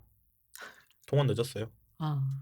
그러니까 이게 음 그 국내에서도 뭐 "모병제 하면 되지 않냐." 이런 이 넉나가신 분들 많으신데 근데 그 징병제가 이게 무서운 게 그거예요. 이게 전쟁이 나면 갑자기 어디선가 정말 숙련도는 떨어지지만 머리 숫자가 갑자기 훅 늘어나거든요. 예. 근데 우크라이나는 개전하자마자 징병을 시작한 거예요. 그러니까 개전 초에는 징병된 군대와 모병인 군대가 싸운 거예요. 예. 음. 러시아는. 그렇게 싸우다가 이게 해결이 안 된다 싶으면 대략 한 7 월이나 8월 이때쯤에 동원을 했었어야 돼요. 러시아 측에서. 예. 근데 자기들이 보기에 뭐 적당히 동부에서 전역은 좀 잘 풀려가 그나마 좀 풀려가는 것 같고 상황은 좀 나아지는 것 같고 하니까 음. 이렇겠죠. 그러고 박살이 난 거죠. 아. 예. 그러고 박살이 나고 예 보면은 9월 달부터 12월 달까지 이렇게 10월 말 돼서 아마 러시아가 동원을 했을 텐데 9 월하고 10 월에 전사자 수가 만 단위 이상씩 확 늘어나면서 엄청나게 죽어 나가니까 그제서야 동원을 했고 그 동원을 하고 난 다음에 동원한 인원들의 숙련도가 떨어지니까 더 죽는 거예요. 아. 지금 보면은 대략 9월 1일 기준 8월 2일 기준으로 우크라이나군 발표 러시아 어 쪽 전사자 수가 4 1,170 명인데 9월 1일 되면 이게 7천 명이 거진 한 7천 명이 더 죽어서 4 8,350 명으로 이게 늘어나거든요. 누적인 거죠? 예. 네네. 그러다가 이게 11,000 명이 더 죽어서 10월 1일 되면은 59,600 명이 죽었어요. 이게 늘어나는 폭이 커지네요. 예. 확 커져요. 그리고는 11월 초에 72,000 명, 12월 초에 89,000 명, 12월 22일 현재 100,000 명. 10만 명이요? 예. 지금 그러니까 전사자가 10만 명인 거예요? 예. 그러니까 지금 9월 전사자 수 9월 초 그러니까 8월 말 9월 초에 우크라이나의 공세가 진행되기 그 동부 지역에서의 공세가 진행되기 전의 사망자 수의 더블이 지금 죽어 있어요. 사망자 수가 그만큼 나와 있으면은 예. 뭐 부상자 이런 거 다 합치면은 그러니까 가용할 수 있는 전력이 굉장히 많이 지금 타격을 입은 거 아닌가 하는 생각이 좀 드는데. 보면 키우 쪽에서 한 3월 2월 24 일부터 3월 한 6일 7일 요때 피해 규모가 확 집중돼서 음. 전사자 수가 뭐 한 12일 13일 사이에 12,000 명까지 늘어나거든요. 근데 그 이후에는 좀 스테디해요. 그러니까 네네. 좀 그렇게 사람이 많이 죽고 이런 건 좀 적어요. 그러고 장비 손실이나 이런 것들은 뭐 한 3 월하고 4 월에 좀 네네. 생기고 누적이 되긴 해도 뭐 갑자기 이 이렇게 확 사망 전사자가 예 하진 늘어나진 않았는데. 않는데 9 월부터 시작해서 10월 특히나 10 월하고 11 월에 보면 음. 전사자 수, 전차, 장갑차, 차량, 뭐 다연장 로켓, 포 음. 이게 전부 다 평균을 확 넘어가 버려요. 그러니까 아. 이거를 전체 뭐 지금 전쟁 기간이 10 개월 정도 되니까 뭐 10 개월 기준으로 요렇게 쪼개 놓고 보면 이게 그 기간에 집중적으로 지금 손실 규모가 확 하고 늘어나거든요. 그러니까 우크라이나가 인제 아주 본격적인 공세를 예. 하고 나서부터는 러시아군의 피해가 상당히 굉장히 많이 인제 늘어났다라는 예예. 말씀이시고. 그러니까 지금 현재 시점에서는 이제 동원도 의미가 없어요. 아 사람 병력 그래요? 수를 늘린다고 해서 이게 지금 손실된 장비를 해결할 수가 없어요. 예. 아. 그렇기 때문에 사실 이 전쟁은 지금 당장이라도 끝내야 되는 게 푸틴은 입장에서는. 옳은 선택이에요. 근데 그걸 안 하고 있는 건 그냥 정치적인 이유인 거고. 예. 그렇군요. 요새 막 "시가전 벌어지고 있다." 뭐 이런 얘기 들려오는 바흐무트는 어떤 지역이길래 그렇게. 그냥 동부 지역의 주요 거점 중에 하나라고 볼 수 있겠죠. 근데 이미 8 월, 9월 이때 그러니까 9 월에 우크라이나군 공세가 성공한 그 시점에 사실 그 지역에서 전투도 이제 더 이상 의미가 없어요. 글쎄 음 그러니까는 '저기를 왜 지금 저렇게 먹으려고 할까.'라는 생각이 살짝 들기는 좀 했었거든요. 편해지니까. 그러니까 거기라도 아. 거기라도 어떻게 전선을 좀 정리를 해야 되거든요. 네네. 지금 전선 형태는 어떻게 보면은 선이 이렇게 있어서 서로 이렇게 평행하게 서로 밀고 당기는 상황이 아니라 한쪽이 좀 훅 들어가 있는 상황이란 말이에요. 이렇게 예, 좀 9월 이렇게 예, 9월에 전선의 균형을 무너뜨려 버렸기 때문에 음. 이거를 그쪽이라도 좀 맞춰 놔야지 어떻게 보면은 고 러시아가 전쟁을 통해서 얻은 지역을 계속 지킬 수 있을 만한 그런 뭐 포인트를 만들 수 있다라고 생각을 하는 것 같은데 제가 봤을 때는 이제 크게 의미는 없어서 예. 이게 그렇구나. 이거는 그냥 시간이 지나서 양쪽 다 그냥 소모전 형태로만 흘러가지. 아 예. 보면은 한국 전쟁도 비슷하게 흘러가잖아요. 그쵸. 이 첫 첫 예 고지전하고 첫 뭐. 1년 동안은 그냥 앞뒤로 밀고 싸우면서 기동전하고 난리도 아니었는데 2년 차, 3년 차 넘어가면 그다음부터는 사람만 죽어 나가잖아요. 그쵸. 그 상황이에요. 그렇군요. 그러니까는 약간 푸틴 입장에서는 지금 굉장히 곤란한 상황인 것 같네요. 지금 뭐 "우크라이나가 이길 거다."라고 우리 위원님께서 말씀하셨는데 뭐 그보다 사실 제가 보고 싶은 러시아의 모습은 정말 구소련 시절의 그 아름답던 그 결단력 있던 모습들을 좀 보고 싶어요. 음. 그러니까 이렇게 쿠바 미사일 위기도 네네. 사실은 뭐 생각해 보면 뭐 후르시초프 입장에서 끝까지 안 물러서도 됐을 수도 있잖아요. 근데 물러섰죠. 예. 근데 저는 그게 후르시초프의 큰 결단이라고 저는 생각을 하거든요. 물론 그 사람 마음속에 들어갔다 나온 건 아니니까. 근데 그렇게 이제 구소련 지도자들 보면 그래도 약간 좀 집단 지도 체제에 가까운 모습들이 있었었고 그리고 좀 '결정적으로 내가 한 발 물러서 줘야 된다.'라고 음. 할 때는 과감하게 던지고 나오는 모습들도 한 번씩은 보였단 말이에요. 뭔가 대국스러운 느낌이 좀 있었다는 그런 게 말씀이신 것 같은데. 있었어요. 그 뭐 네. 좀 대국스러운 모습들도 좀 있었고 그렇다라고 저는 생각해요. 음. 뭐 아프간에서도 몇 년 하다가 안 될 것 안 돼. 같으니까 빠지고. 안 되겠다. 가자. 집으로 가자. 사실 그 뭐 미군처럼 20년 할 수도 있는 거잖아요. 음. 근데 그 그런 측면에서 좀 대인배들이 사라지고 있고 덤으로 후르시초프가 쿠바 끝나고 사실 실각했잖아요. 그런 것처럼 "너 안 되겠으니까 좀 내려와라."라고 하는 음. 이런 좀 권력의 분점 같은 것들 이런 음. 것들도 좀 안 보이는 것 같아서 그래서 좀 아쉬워요. 그렇군요. 예. 아 지금 인제 끝내지 못하고 있는 건 결국에는 푸틴이 고집을 부리는 거라고도 보는 것 같더라고요. 필요한 전쟁이면 해야 되는데 근데 이렇게 불필요한 전쟁들 그냥 그 왜 시작하는 데는 이유가 있지만 끝내는 데는 이유가 없잖아요. 그냥 뭐 음. 이유를 찾을 수가 없잖아요. 끝내야 되는 이유를 찾아야 되는데 뭐 그동안 쌓인 게 많은데 뭐 어떻게 찾아요. 그러니까 양쪽 다 과감하게 물러서고 던질 건 던져야 된다라고 생각해요. 그렇군요. 예. '크림반도가 참 관건이 되지 않을까.'라는 생각이 좀 들긴 하는데 네. 크림을 잃고 나면 생각이 좀 바뀔 수도 있겠죠. 네? 크림을 잃고 나면 생각이 좀 바뀔 수도 있겠죠. 러시아가? 예. 아. 크림을 잃고 나면은 '아 나머지 동쪽도 이제 포기하고 진짜 지구는 물러나야 되나.'라는 생각을 할 수도 있겠죠. 음. 예. 그렇군요. 근데 어찌 됐건 우크라이나 입장에서는 남부가 좀 아쉽긴 한데 남부 지역에 뭐 크림 말고도 사실은 남부에서 동부로 이어지는 이 약간 남동부 쪽 지역들 이쪽들 뭐 마리우폴부터 시작해서 거기는 좀 찾아야 이쪽들 되지 않을까요? 마리우폴은? 못할 가능성이 아 높죠. 그래요? 예 지금 뭐 그러니까 동부까지 다 정리를 할 생각이 아니라면 이게 아. 마리우폴이 정리될 수 있을 만한 데까지 지금 전황이 바뀐다라고 하는 건 사실 동부 전체를 정리해도 된다라는 얘기거든요. 마리우폴이 인제 도네츠크 끝쪽이죠? 네. 아래쪽. 네. 예. 아 거기는 근데 너무 상징성이 커 갖고 뭐 상징성은 커도 그런 거 하나씩 버릴 때는 과감하게 버려야 돼요. 어쩔 수 와 없어요. 지금 그거 버리면 진짜 속 쓰리겠다 우크라이나 어쩔 수 없죠. 측에서는. 뭐. 그래도 헤르손하고 크림이라도 어떻게 되면은 아래쪽에 곡물 수출은 가능할 거 아니에요. 그러면 자포리지아까지 딱 가지고 그거 안 될까요? 내가 왜 위원님한테 아니요. 이걸 뭐 물어보지? 그거는 저도 알 수가 없어요. 왜 그러냐면은 지금까지 전쟁 개전하고 지금까지 개별 제대들의 전투력에 대한 정보들이라든가 이런 것들은 일체 나온 게 없잖아요. 그러니까 그냥 음. 우리가 흘러가는 흐름을 그냥 눈으로 이렇게 뭐 '전체적인 흐름이 이렇게 가고 있구나.'라는 거는 그냥 어느 정도 합리적인 선에서 정리를 할 수가 있어요. 하지만 양쪽이 이 극단까지 갔었을 때 어 어디가 어디 가까 어 이렇게 군대가 어디까지 할 수 있을 것이다라는 판단은 이렇게 제한된 정보로는 할 수 없어요. 예. 그렇군요.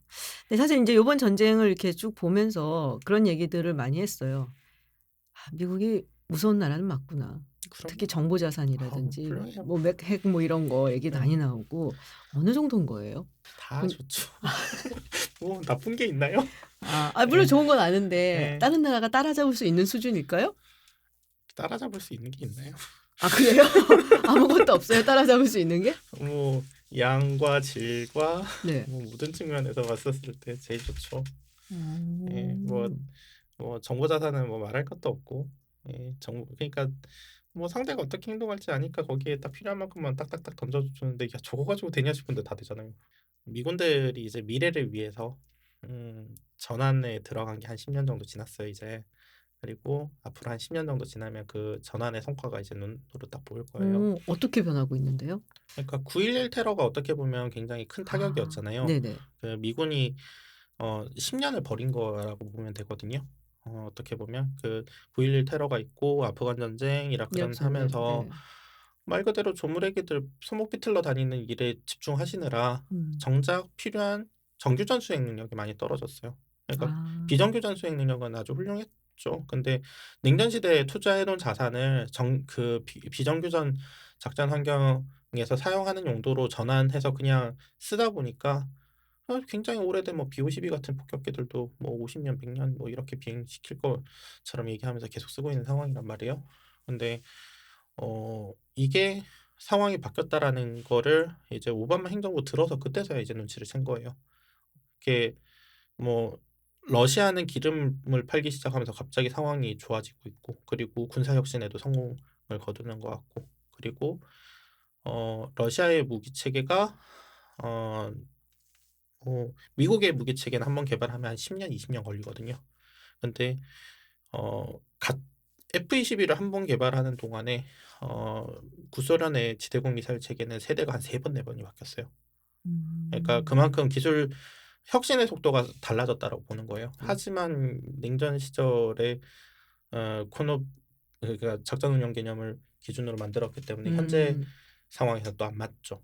아. 예.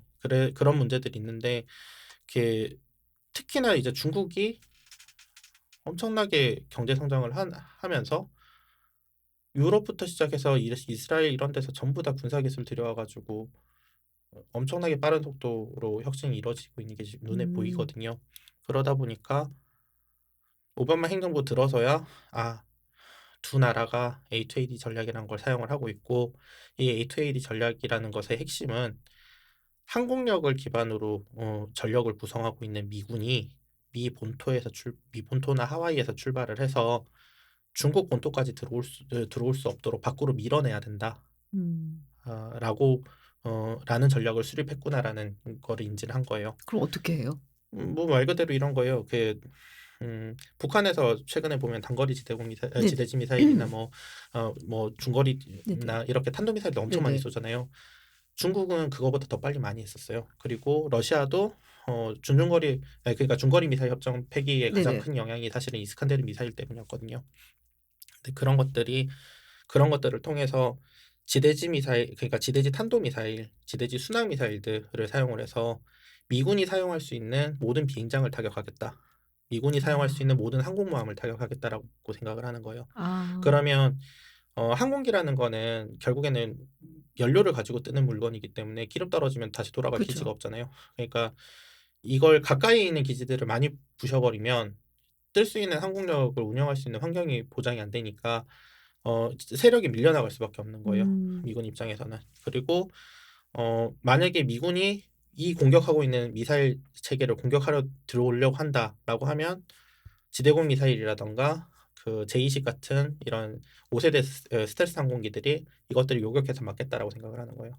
음. 근데 요렇게 판을 짜 놓고 나니까 어떻게 보면은 일본이 과거에 전수방위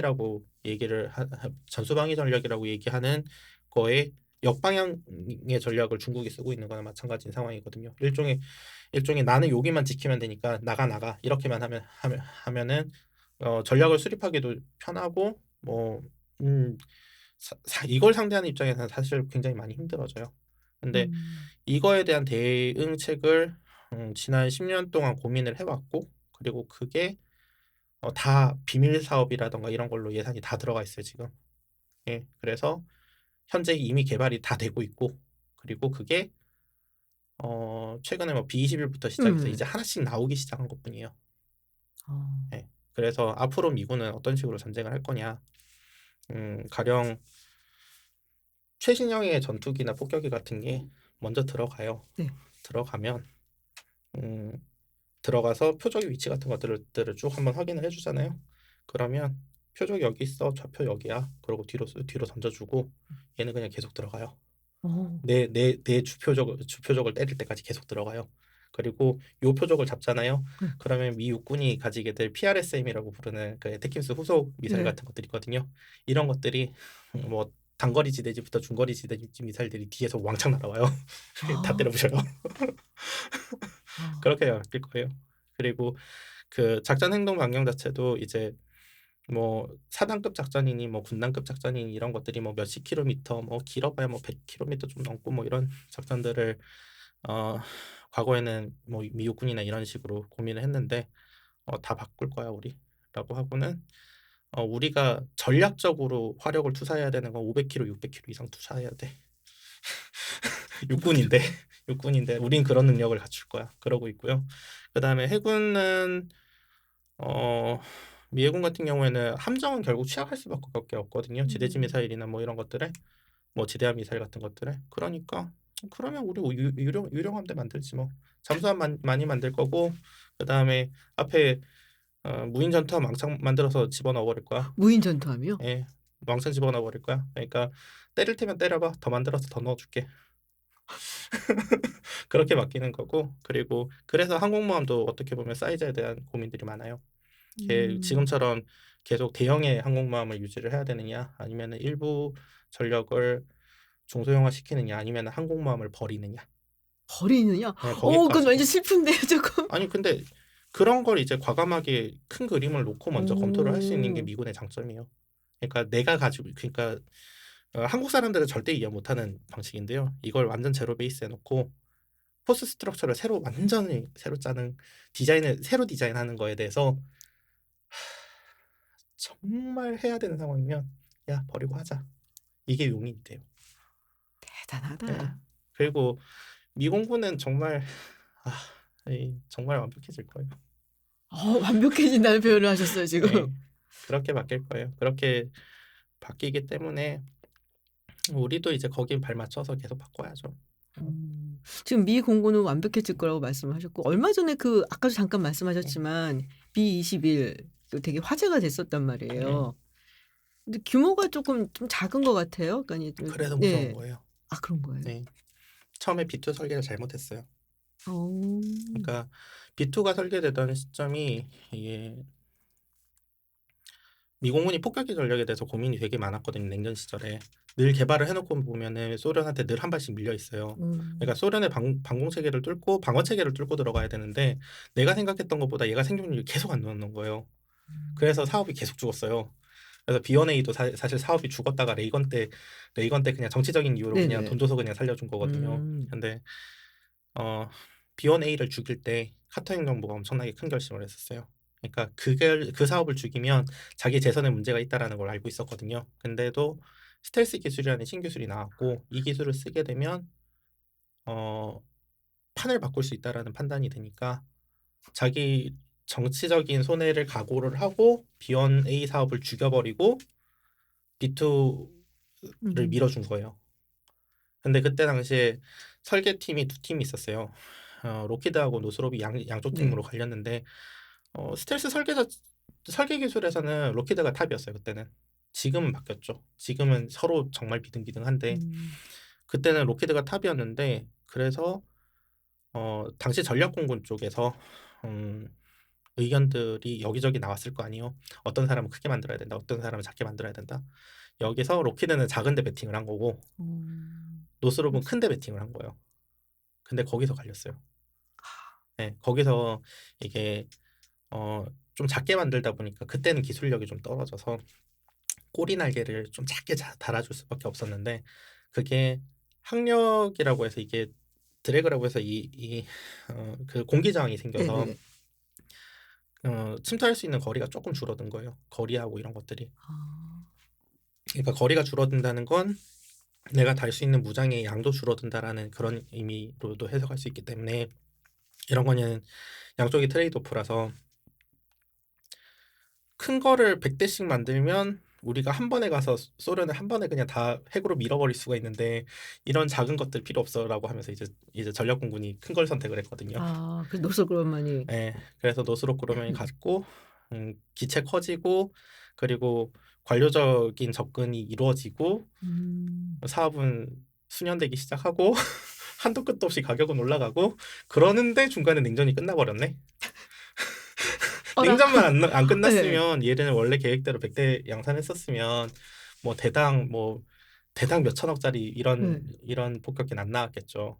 예. 근데 냉전이 와 버리면서 결국에는 노스로 판단이 맞았다라는 결론이 나오는 거죠. 그러니까 작게 만들었어야지 충분한 대수를 만들 수 있었고 락히드 판단이 작은 거 아니었어요? 그쵸. 예예예. 예 그렇게 작게 만들고 네네네. 많이 만들었어야 됐다. 그리고 그게 없어서 음. 사실은 미공군이 고생한 게 엄청 많거든요. 그래요? 그럼요. 그러니까 폭격기를 쓰면은 정말 쉽게 쓸 수 있는 환경들인데도 폭격기를 못 써서 고생한 환경들이 엄청 많으니까. 너무 커서요? 그러니까 대수가 아 적으니까 대수가 예 적으니까? 대수가 적으니까 아. 얘는 전략 핵인무밖에 못 주잖아요. 네네네. 이게 프라이어리티 넘버 1이니까 무조건 얘한테 네네네. 줘야 되는 건데 근데 이제 부수적으로 그냥 "가서 제이담이라도 좀 많이 좀 떨구고 와라." 이렇게 보내고 싶은데 아. 이거를 하기에는 얘가 대수가 너무 적잖아요. 그 중요한 데만 써야 예 되는. 중요한 데만 쓸 수밖에 없으니까 그래서 B-52가 계속 수명 연장을 하는 거예요. 끊임없이 살아남는 거예요. 아. 얘는 얘는 보충형을 하는군요 그러니까. 예 얘는 그냥 한 번 쓸 때 이제 몸값이 싸니까 예. 그리고 한 대 떨어진다고 하더라도 날아가면 맞아요. 뭐 괜찮잖아요. 예. 그건 뭐 전략공군 입장에서는. 그러니까 그렇게 쓰는 건데 그게 이제 계속 되니까 정말 폭격기 전력 전체가 노후화돼 버리는 상황이 벌어졌죠. 근데 아. A2AD 환경이 오면서 중국을 결국 상대를 해야 되는데 이 아 갖고는 안 되겠다는 판단을 했군요. 태평양에서 쓸 수 있는 비행장 수는 괌하고 일본하고 한국에 있는 비행장밖에 없는데 이거 개전하자마자 일본하고 한국에 있는 비행장은 다 깨져서 날아갈 거고 중국이나 북한 지대지 미사일 맞아 가지고 음. 깨질 수 있는 건 얼마든지 깨질 수 있고요. 근데 그쵸. 문제는 이제 그거를 이제 어떻게 리커버리 하느냐. 그러니까 미공군은 그래서 이제 생각을 어떻게 하냐면 주 작전 기지를 두고 그 이동할 수 있는 예비 기지를 또 두고 그래서 개구리처럼 뛰어다니겠다라고 생각하고 있어요. 그래서 전투기 같은 것들은 개구리처럼 뛰어다니고 대신에 정말 핵심적으로 대만 문제가 생겼을 때 이 문제를 궁극적으로 해결해 줄 수 있는 핵심 전력으로 지금 생각하고 있는 게 B-22라고 NJD인 거예요. 그 6세대 전투기라고 하거든요. 미국의 6세대 전투기에 뭐 NJD라고 하는 프로그램이 있고 그 프로그램이 어떻게 구성되어 있는지는 다 비밀이라서 정확하진 않아요. 음. 뭐 여러 형태의 유인 전투기하고 여러 형태의 무인 전투기하고 그다음에 B-21도 뭐 NJD 일부일 수도 있다라는 의견들도 있고 그래서 그런 것들을 두고 어 괌에서 출발해서 날아와서 다 정리할 수 있다. 그렇게 만들 거다라고 생각하고 있을 거예요. 그 넘사벽이네요 보니까. 뭐 그냥 세상이 달라지는 거죠. 중국은 어느 정도 수준이에요? 따라왔다고 생각했더니 뚜껑 열어보니까 '아 형님들은 외계인을 구분하고 계셨구나.' 아 진짜. 어. 이게 중국이 사실 지난 20년 동안 변화한 게 엄청나게 커요. 그리고 사실 그 변화가 주변으로 확산되면은 사실 한국도 엄청 취약해질 수 있거든요. 특히나 최근처럼 북한이 러시아하고 음. 중국에서 기술을 가지고 왔다라고 볼 수밖에 없는 이런 무기 체계들이 계속 나오고 있는 상황에서는 우리도 지난 뭐 20년 정도 동안 좀 여유 있게 냉전 끝나고 좀 여유 있게 살았던 세월은 이제 끝났구나라고 생각하는 게 맞겠죠. 무서울 거까지 있나요? 뭐 전쟁만 안 나면 되지. 음. 다들 음음음음. 그러고 뭐 70년 살았는데요. 예, 전쟁 안 그 날 거다 그러고. 그게 굉장히 특이한 기간이었어요 사실은. 그럼요. 생각해 보면은 예. 이 냉전 기간도 사실 전쟁이 크게는 없었던 거잖아요. 예. 뭐 그런 평화로운 기간이 이렇게 한 70년 됐다는 거는 굉장히 역사에 있어서 스페셜한 기간인 거는 맞아요. 그 정치학자들도 사실 그런 얘기들은 많이 해요. 네, 그랬던 것 같아요. 예. 그래서 이제는 정말 편을 가르는 시대가 왔고 음. 원래 우리가 그래 왔으니 잠깐 이상한 시대가 와서 여권 들고 아무 데나 갔던 그렇죠. 거고 네. 이제 다시 편 음. 갈라서 진영이 어디고 이거를 음. 확연하게 드러내서 보여줘야 되는 그런 시기가 왔다. 네, 맞아요. 예. 뭐 경제로 우리가 많이 얽혀져 있어 갖고 뭐 전쟁 안 한다. 뭐 그럼 다 망하기 때문에 안다. 세상이 그렇게 다 이성적이고 합리적으로 생각했으면 역사에 전쟁은 없었죠. 그럼 잘 모름에도 불구하고 우리 위원님 얘기해 주신 거 완전 빠져 갖고 들었어요. 특히 우리 우크라이나 이야기를 그냥 감으로 얘기를 하는 게 아니라 사실 그런 경우가 많아요. 정치학자들은 어느 한쪽에 어느 한 국가에 약간 애착을 가지는 경우가 많고 그러다 보면은 판단이라든지 정확한 평가라든지 이런 게 조금 떨어지거든요. 그래서 뭐 얘기를 막 해 주면은 왠지 감정적인 느낌이 들고 그러는데 여러 가지 굉장히 뭐 증거라든지 정황이 어떻게 되어 있고 뭐 여러 데이터라든지 이런 걸 기반해서 말씀을 해 주시니까 훨씬 이해하기도 쉽고 그리고 굉장히 많이 도움이 되는 것 같아요, 지금 상황을 바라보는데. 그래서 다행입니다. 오늘 너무 뭐 전쟁 이야기를 즐겁게 들었다고 하면 좀 그렇지만은 너무 흥미롭게 잘 들었고 또 마지막으로 또 넘사벽 미국 지구 거의 뭐 최고 형님 예 어느 상황인지까지 지금 그게 알아봤습니다. 좀 그런 게 있는 것 같아요. 그러니까 전쟁이라는 게 누군가를 응원하기가 참 힘든데 이게 2차 세계 대전만 해도 2차 세계 대전이 어떻게 보면은 되게 큰 의미가 있다고 생각하는 게 누군가가 옳은 진영과 그렇지 않은 음. 진영이 있다라는 느낌이 들잖아요, 사실은. 네네. 근데 그 이후에 대부분의 전쟁들이라는 게 사실 이권 다툼이라는 느낌이 더 강했지 사실 생존을 위한 싸움이라는 느낌은 없잖아요. 근데 저는 우크라이나 전쟁을 보면서 전쟁을 준비해야 되는 이유, 그러니까 그런 부분에 대해서 다시 한번 본 기회가 된 것 같아요. 아 오늘 이렇게 추운 날에 여기까지 오셔 갖고 음. 1 시간 반 동안 정말 많은 이야기를 해 주시고 사실 너무너무 흥미롭게 들었어요. 저도 오래간만에 그 학부 전공 때 전공하는 기분이라서 재밌었어요. 예. 예. 저희가 또 한 번 더 초대를 하지 않을까라는 생각이 듭니다. 너무 지금 보니까 카메라 감독님도 그렇고 다들 막 이렇게 눈이 반짝반짝해 갖고서는 그래서 오늘 굉장히 이렇게 열정적으로 설명해 주셔서 감사드리고요. 언제 한번 또 더 나와 주세요. 꼭 초대를 하겠습니다. 하겠습니다. 고맙습니다. 감사합니다.